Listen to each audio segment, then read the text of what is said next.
Que tal você aí que está iniciando na área, está procurando aquela sua tão sonhada primeira vaga, parar de chorar e achar que, nossa, as vagas estão pedindo absurdos e começar a correr atrás dos requisitos e parar de chorar na internet, hein? Hoje a gente vai falar aqui sobre requisitos para ser um desenvolvedor júnior. Eu tenho feito muita entrevista, muito teste técnico, principalmente aqui na Europa, né, que é o que eu tô fazendo agora, e eu fiz um apanhado de todas essas vagas que eu tenho concorrido e trazer aqui para vocês os principais requisitos que eu vejo que eles estão pedindo, e isso eu só me candidato a vagas que não pedem absurdos realmente, coisas que eu sei que eu posso aprender ou que eu acho que são ok para eles exigirem de um júnior. Quando eu vejo que é uma vaga arrombada, aquelas vagas que pedem realmente muita coisa, nem entra nesses requisitos aqui que eu vou passar para vocês hoje, beleza? Então, se você é novo aqui no canal, já se inscreva aí que isso é de grande ajuda. Estamos quase chegando aí nos 100 mil inscritos, falta 20 e tantos mil. Se chegarmos nos 100 mil inscritos até o dia 31 de dezembro de 2024, vai ter um campeonato aí de código valendo um MacBookzinho, tá? Então participem aí, se inscrevendo, e também me sigam no Instagram, façam tudo que puder. Aqui na descrição tem alguns cursos, que foi o que eu fiz até chegar à minha primeira vaga, até o meu trabalho de hoje também, o que eu tô fazendo foi graças a esses cursos que tem aqui na descrição. Então faça tudo isso aí que você me ajuda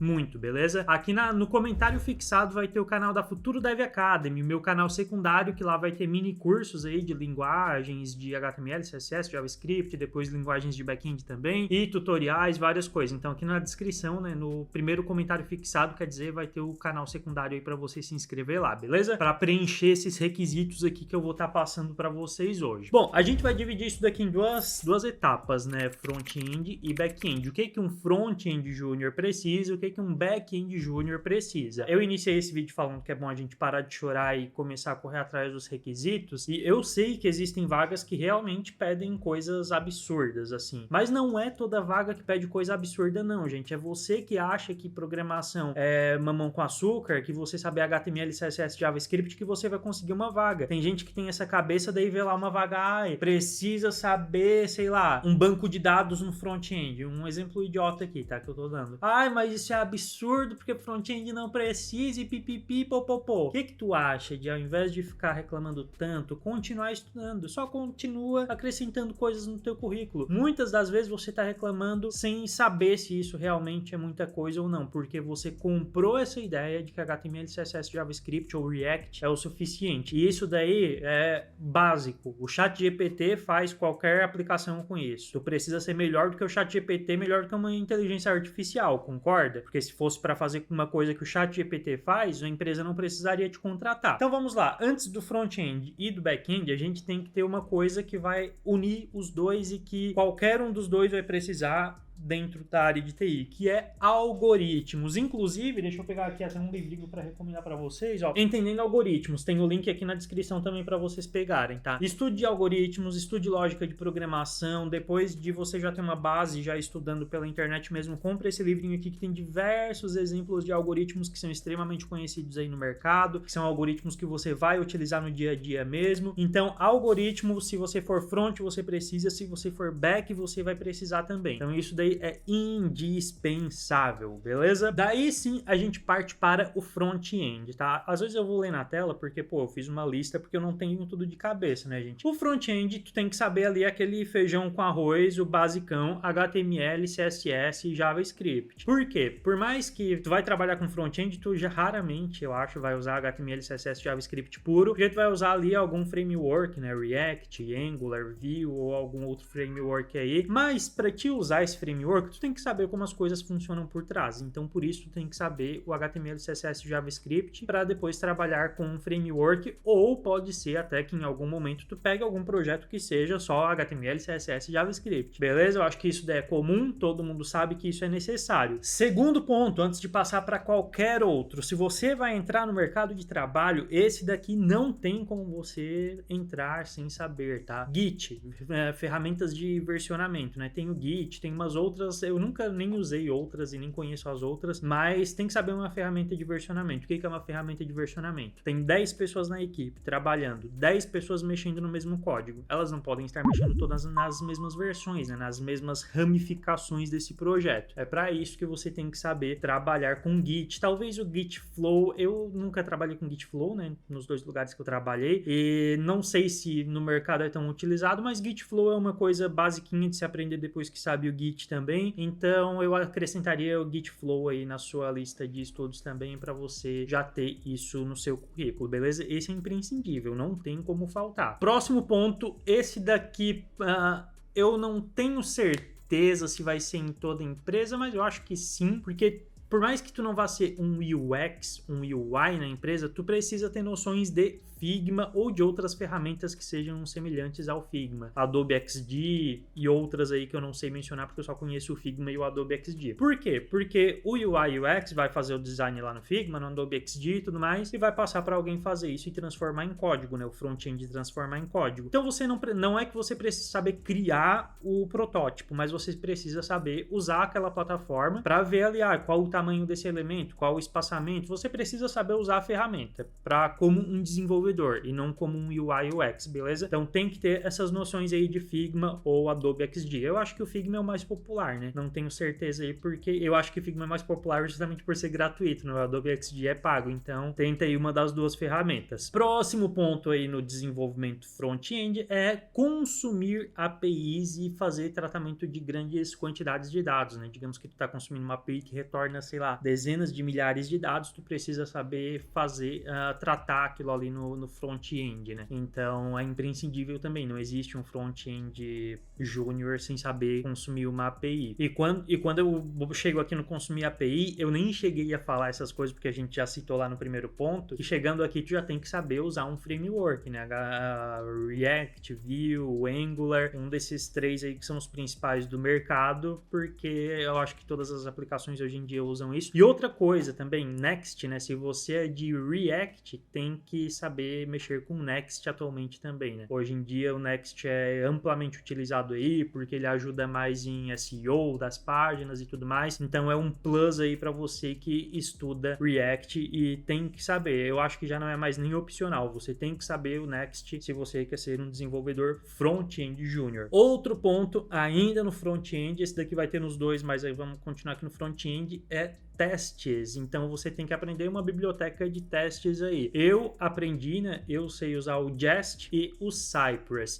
Quando eu fazia o curso da EBAC, né? No curso da EBAC eu senti que o Cypress é muito mais completo, talvez, para fazer esses testes no front-end, porque tu vê realmente o script indo e mexendo ali na tela, tu vê todo o fluxo que o script está fazendo para fazer o teste daqueles componentes, daquela tela e tudo mais. Então eu aprenderia Cypress, aprenderia o Jest também, aprenderia os 2, porque pode ser que tu entre numa empresa que o Cypress não seja usado, seja mais o Jest, e depois também, se você for pro back-end, você vai continuar usando os 2, enfim, um dos 2 aí você tem que botar, mas eu acho que o Jest é mais popular do que o Cypress, eu nunca vi o Cypress assim em vagas de front-end, beleza? Então, mas aprenda os 2, os 2 são fáceis, é coisa que você tem que ter aí no seu currículo mesmo, então já bota os 2 aí na caçamba e já carrega pro seu currículo. Próximo ponto, esse pode ser um pouco polêmico, que daí aqui é onde o pessoal vai começar a dizer, ai, mas isso daí já é coisa demais para um júnior, ai, pipipi, popopô. Não, você tem que saber uma ferramenta de cloud, tá? Seja Azure, seja AWS, que são as mais populares aí. Ah, mas por que o front-end tem que saber? Todas as vagas que eu concorri aqui em Portugal me questionaram, tu sabe mexer em alguma plataforma de cloud, né? Alguma ferramenta de cloud? E aí, em várias, eu fui desclassificado só por não saber isso. Tanto é que atualmente agora eu já sei, né?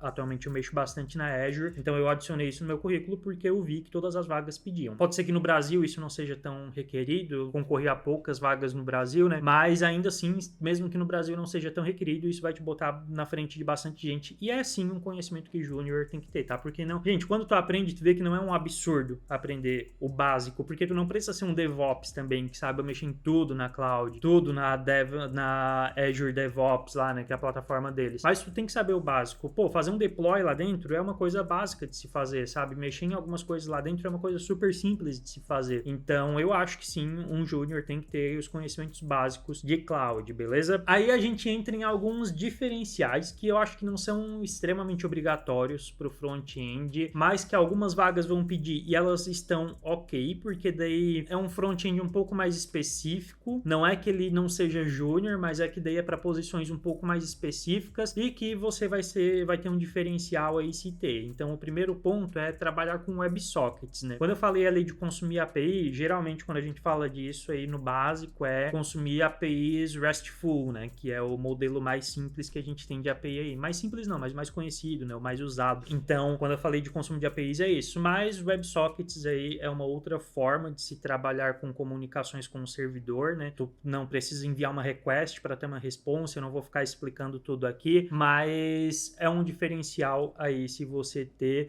Nunca vi tantas vagas que peçam isso, vi algumas específicas, por isso que eu falo que não é para todas as vagas, mas é ok pedir isso para um júnior, porque não é uma coisa extremamente avançada também, tá? E tu não precisa ser o pica nisso, tu precisa ter noções básicas de WebSocket, beleza? E além do WebSocket, outros tipos de APIs também, tá? Consumir APIs, o SOAP, GraphQL. É claro que isso não é tão popular, principalmente, pô, no Brasil é que eu nunca vi vagas pedindo isso. É um público diferenciado, né? Aqui na Europa, os processos seletivos que eu tô participando. Não são coisas também que são extremamente requeridas de um júnior, mas eles questionam. Tu sabe, seria um diferencial se tu tiver, sabe? E são outros tipos de API aí que, pô, elas existem. E por que não pedir isso para um júnior, sabe? É meio que tem que botar isso na balança. Não é tão popular, mas se você souber, vai ser um diferencial aí, beleza? Próximo ponto, próxima ferramenta para o front-end, o Web Scraping, tá? O Web Scraping é muito da hora de se aprender, você vai se divertir aprendendo Web Scraping. Se você souber aprender o Cypress ali, que é a biblioteca de testes que eu te falei, aprender o Web Scraping depois vai ser super simples, porque é muito parecido com Cypress, tá? Em alguns pontos. Então, o que é Web Scraping, né? Digamos que tu quer pegar as promoções do Magazine Luiza e injetar no teu site, na tua aplicação, né? Tu vai usar o Web Scraping para ir lá no site do Magazine Luiza e trazer isso para tua aplicação, sabe? Ir lá e procurar, qual é a div aqui que tem esse ID de promoção para eu trazer lá para o meu site. É isso que vai ser feito. A próxima coisa aqui que é importante é internacionalização de web pages, tá? Tem uma biblioteca lá que é a i8 alguma coisa, faz tempo que eu não utilizo, mas fazer internacionalização é traduzir a página para diversas línguas, né? É uma coisa que é chata de se fazer, é trabalhosa de se fazer, mas é legal aí você ter esse exemplo de uso aí no seu portfólio, no seu currículo, e se você for questionado, você dizer, não, eu já fiz isso, eu sei fazer isso. É extremamente simples de se fazer, só é chato e é bem ok pedir isso para um júnior também, tá? Eu acho que isso daqui nem deveria entrar como um requisito para júnior, porque eu acho que, pô, é uma coisa tão simples que já deve ser incumbido de que júnior tem que saber isso, sabe? E por último, integração contínua e entrega contínua, né? O famoso CI/CD. Sabe quando tu vê uma vaga? Lá no meu início eu via vagas com isso e eu não sabia o que era, né? CI/CD é Continuous Integration e Continuous Delivery, que é uma forma de tu fazer, como é que eu vou explicar isso? Pô, eu não sei explicar muito bem, mas tu introduzir pipelines lá no GitHub Actions, por exemplo, para dizer quais são os passos que aquele repositório tem que seguir quando determinado gatilho for ativado naquele repositório, sabe? É um exemplo aqui que me veio na cabeça agora.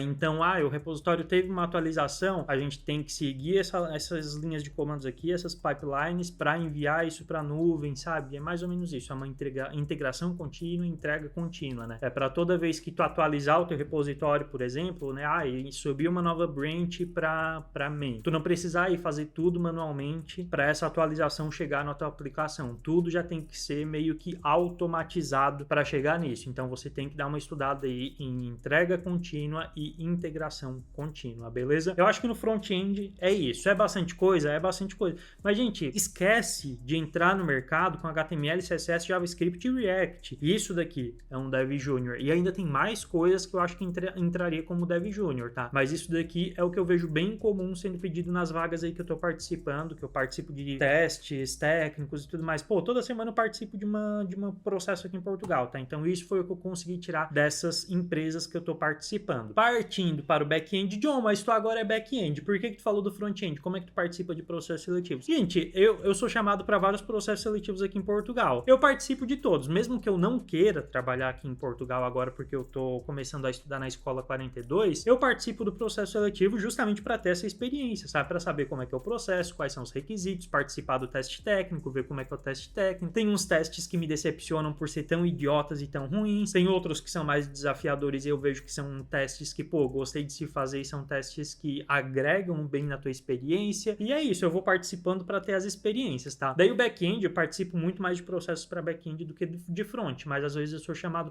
para processos de front-end também. O primeiro ponto no front-end, no back-end a gente já falou lá no início, ter uma boa base de algoritmos e de lógica da programação, fato no front e no back, e daí depois disso tu tem que ter uma linguagem de back-end, né? Então aí existem diversas, né? Python, Ruby, C Sharp, Java, Rust, C, C++, enfim, se a gente for falar todas aqui, a gente vai ficar minutos e minutos aqui falando. Mas para um júnior, pode deixar a tua opinião aqui nos comentários. Para um júnior, o que eu acho que um júnior deve estudar de linguagem para back-end é JavaScript, Java ou C Sharp. Um desses três. Não estude Python, é uma opinião pessoal, tá? Não tô botando uma faca no pescoço de ninguém e obrigando a pessoa a não estudar o que eu tô falando. Mas não estude Python, não estude C, C++ para um júnior. Você não vai achar uma vaga júnior para essas linguagens. Python, tu pode achar a vaga júnior para analista de dados, cientista de dados e tudo mais. Nunca vi. Se você é dev júnior de Python, me deixa aqui nos comentários porque eu nunca conheci. Eu nunca vi uma vaga de dev júnior de Python back-end. Nunca conheci alguém que é Python back-end júnior também. Juro. Se você deixa aqui nos comentários porque eu quero conhecer essa pessoa. Então eu acho que o que tem mais mercado, que tem mais vaga é JavaScript, Java e C Sharp. Daí dessas três, eu estudaria Java ou C Sharp, porque o JavaScript é extremamente concorrido, né? Tem 500 mil pessoas estudando. C Sharp e Java já não tem tanta gente estudando e tem um mercado muito bacana com ótimos salários. Então aí a primeira coisa que você tem que saber é escolher uma linguagem de programação aí para o back-end, beleza? Segundo ponto daí, dentro disso também, escolheu a linguagem de programação, você vai ter que estudar um framework ali, sei lá, Spring Boot no Java, Laravel no PHP, Express no JavaScript, Nest.js no JavaScript, enfim, Django no Python, se você realmente for seguir com o Python, né? Daí você vai ter que escolher aí o seu framework para trabalhar com essa sua linguagem do back-end.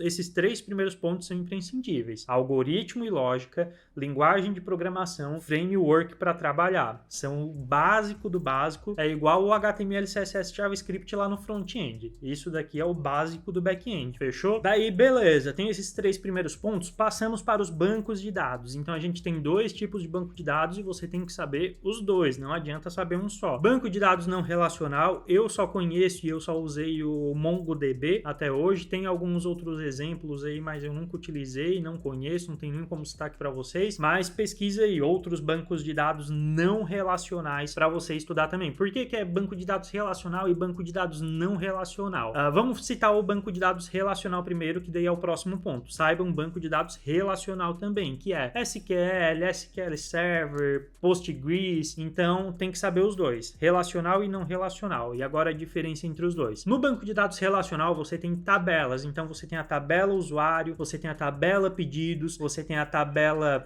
sei lá, pagamentos. Então você tem várias tabelas dentro do banco de dados relacional. E o nome dele é relacional porque essas tabelas podem se relacionar entre si. Então tem um usuário e tem a tabela de pedidos. Pode ter um pedido dentro da tabela de pedidos que tem um usuário lá dentro. Então elas são relacionadas uma à outra, a tabela de usuário e a tabela de pedidos. Já no não relacional, eu vou citar o exemplo do MongoDB, que é o que eu trabalhei. Ele não é por tabelas, ele é por documentos. Ele é como se fosse um arquivo JSON solto lá num banco, entende? Então ele não consegue se relacionar com outros documentos. Ele é só aquele documento e pronto, todas as informações vão estar ali dentro daquilo ali. Deu para entender mais ou menos? Espero que sim. Se não deu, pesquise aí que você vai conseguir entender. Isso tá seco, tá grosso.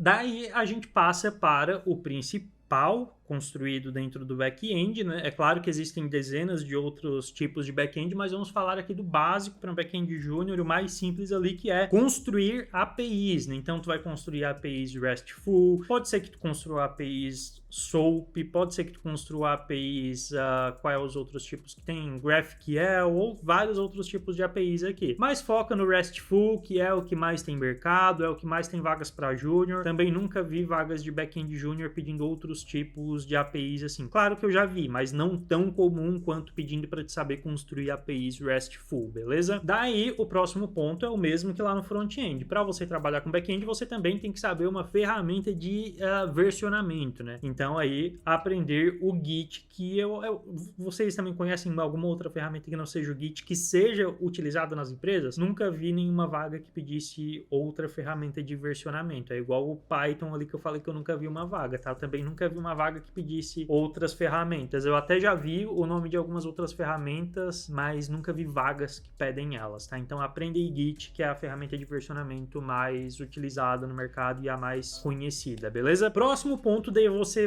vai trabalhar com back-end, o buraco ia ficar um pouco mais embaixo, porque daí você tem que ter noções de segurança, né? A segurança do teu aplicativo, claro que no front tem algumas questões de segurança também, tem alguns pontos de segurança, mas não são tão críticos talvez se derem algum erro quanto no back-end, tá? Então aqui você vai ter que ter noções aí de autenticação, autorização, trabalhar bem no teu código para não ter vulnerabilidades aí que são bem comuns, como, como é que é o nome? Eu vi numa aula do Gabriel Pato, injeção SQL, SQL injection, uma coisa assim, são coisas bem comuns de se acontecer aí em ataques hackers, então você tem que ter noções para evitar esse tipo de coisa na sua aplicação e ter essas noções aí de autorização, autenticação e tudo mais, beleza? Outro ponto, que esse daqui é de chorar aprendendo, tá? É uma das coisas mais difíceis pra mim, eu vou ser bem sincero com vocês. Hoje em dia eu já sei o básico, né? Não sou aquela pessoa extremamente sabida sobre esse tópico, que é Docker. O Docker, ele é um pouco difícil de entender, não é de aprender a utilizar o Docker, mas é de se entender o porquê utilizar o Docker, sabe? No início é tudo muito difícil tu entender o do porquê utilizar isso, e Docker, gente, se você vai trabalhar com back-end, é imprescindível também.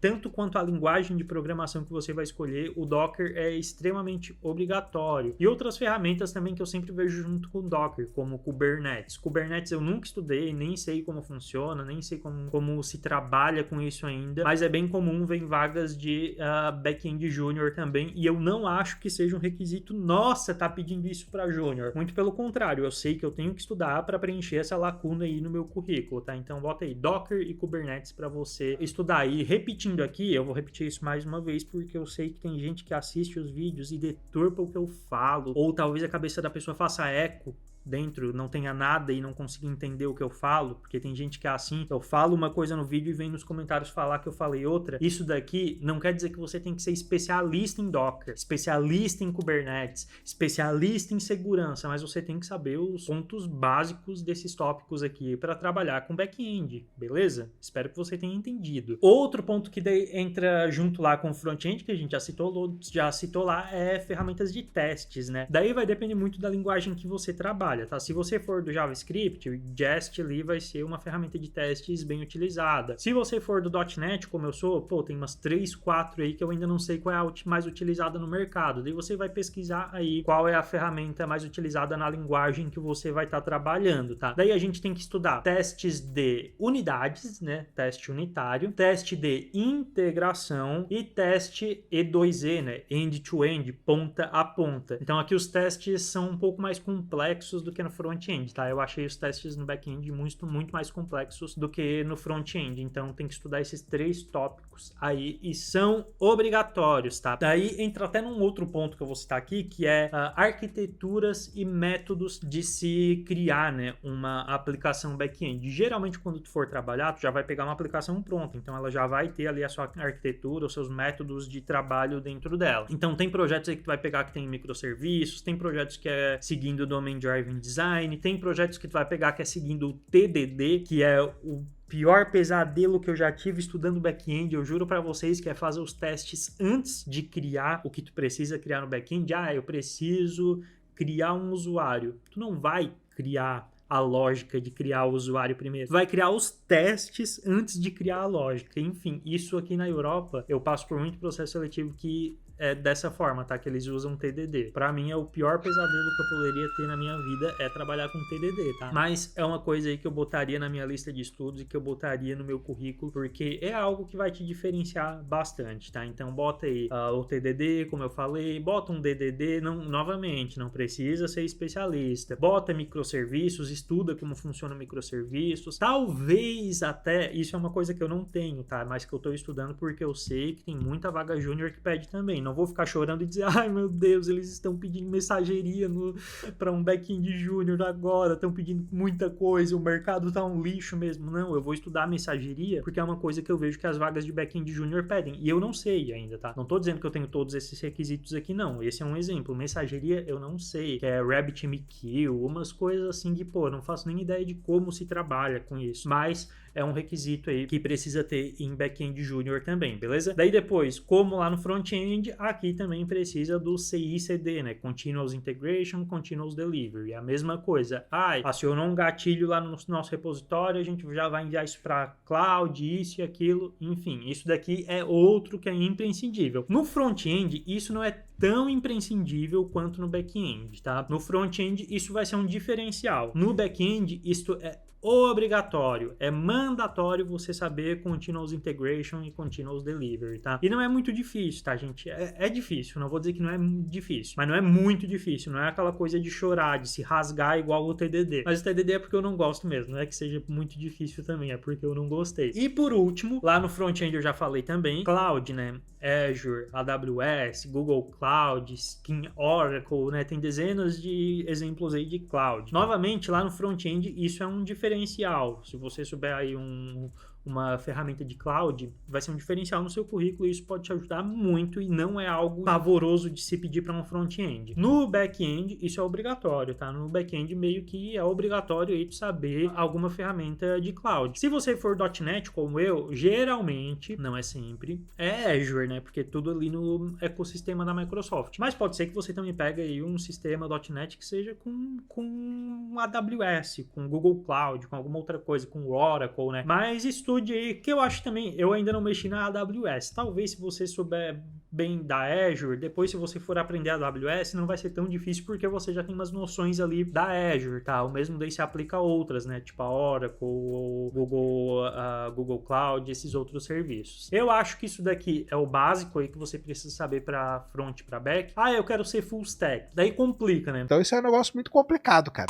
Há aí rumores, né, de que não existe junior full stack. Eu, atualmente, sei muito mais no back-end do que no front-end. Eu estudo back-end há uns 8 meses, mais ou menos, e eu sei muito mais do back-end do que do front-end. Mas se eu precisar criar um aplicativo full stack, eu vou saber criar. Talvez o front-end eu não vou fazer tão bem quanto no back-end, mas eu tenho noções de tudo ali que eu falei no front-end. Eu sei HTML, CSS, JavaScript, eu sei o React, eu sei Vue, só não sei Angular, eu sei quase tudo que eu citei ali. Não sou especialista em nada ali, eu sou muito melhor no back-end do que no front-end. Mas é isso, eu sou um full stack que sou melhor no back-end do que no front-end. Pode ser que você queira se tornar um full stack que você é melhor no front-end do que no back-end. Você é aquele full front-end que tem boas noções de como funciona o back-end, consegue criar uma API básica ali, ok, talvez não tenha tantas noções de segurança ou coisa do tipo, e talvez isso seja um full stack júnior, tá, gente? Bom, esses são os requisitos que eu vi aqui que são bem comuns nas vagas que eu participo e que eu acho que são tudo ok para um júnior ter, tá? Se você não tem isso e você tá aí chorando, você acha que é demais, desiste e vai para outra área, simplesmente, porque isso daqui é necessário um júnior saber, tá bom? E eu não sei tudo isso daqui, tá? Tem coisas aqui que eu não sei, como eu falei. Se você tiver 1, 2 pontos desses aqui que você não tem, beleza, você pode se considerar um júnior, mas continue estudando para completar essas coisas, sabe? Não quer dizer que você precisa ter todos esses aqui, mas você precisa ter um 90, 80%, beleza? É isso, espero que esse vídeo tenha ajudado você de alguma forma. Se você acha que tem mais requisitos, deixa aqui nos comentários. Se você acha que tem que ter menos requisitos, nem deixa aqui nos comentários, porque daí eu não quero ver gente chorando aqui, tá? Muito obrigado para você que assistiu esse vídeo até aqui. Não esquece de se inscrever para, futuramente, talvez você ter um MacBookzinho, MacBook Air, tá? Porque eu não vou dar MacBook Pro não, porque o meu é Air também. Então se inscreva aqui pra gente chegar nos 100 mil inscritos, beleza? Muito obrigado, até a próxima, valeu e fui!